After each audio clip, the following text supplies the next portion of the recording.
พูดได้ป่าบอกว่าอะไรเนี่ยแต่เราเนี่ยอะไรไอ้เวิร์กครับไอ้วันนี้เขาไอ้โอ้ อยู่ครับโอ้พวกเรามาเล่นดนตรีวันนี้ยิ่งแข่งเล่นวงแรกก็มวยมากครับมวยว่ะผมไม่พอใจมากเกียร์นะมวยสามมาตรฐานคนมิกแม่งนี่กูจะไปเตะแม่งเลยกวดแม่งกวดเบียร์ทุ่มหัวแม่งเลยก้นห่วยครับวันนี้หมดเบียร์เด็กกำเสียงเลี้ยงเสียงด้วยกันไม่มีน้ำใจครับไม่มีน้ำใจให้กันเลย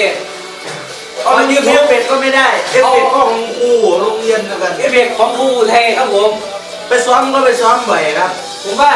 จะยืมเอฟเฟกต์ครูไทยเพราะว่าผมเอฟเฟกต์มาไม่ให้ยืมครับเด็กคำเสียงด้วยกันน่ะถ้ามันเด็กก็พอผมจะว่าอยู่แต่นี่มันเด็กคำเสียงด้วยกันน่ะเสียใจจริงๆอ่ะผมนะ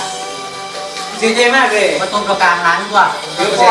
ถ้าพ่อมันไม่มาเนี่ยนะผมแม่งแล้วผมจะเตะจุงดังมันรู้จักไหมจุงดังจุงดังคืออะไรครับผมจะเตะขาจะเตะที่ฟังลำมันครับรู้จักไหมที่ฟัง